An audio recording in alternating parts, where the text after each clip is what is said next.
The Professional Engineers Registration Bill was legislation that was introduced by the Shadow Minister, Yasmin Catley, to the Legislative Assembly. The Assembly decided to refer this piece of legislation to the Environment and Planning Committee, and it's in our remit to review legislation. This was actually the first time in quite a while that legislation had been referred to a lower house committee, so we welcomed the opportunity to work together, review the legislation, and look to make a series of recommendations. We received a fairly large number of very detailed submissions, over 60 submissions into this inquiry, and we had 2 very full days of hearings where we were able to listen to engineers from other professional bodies and indeed from the government as well to help inform our recommendations.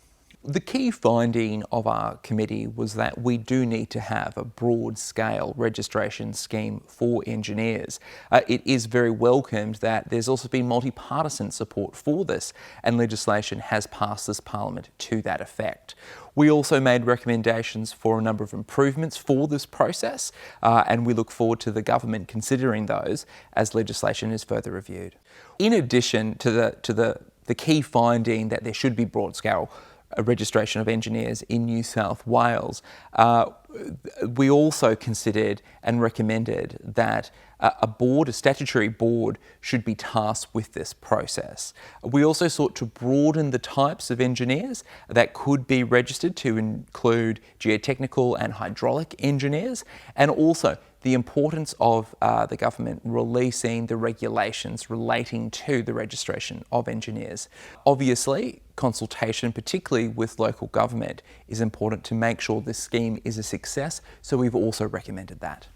We hope that the recommendations are accepted by the government, and critical to those recommendations are that when reviewing the legislation to deal with building reform and building design and the new scheme for registration of engineers, that our recommendations are considered as part of that process and further strengthen the current scheme that is about to be put into place.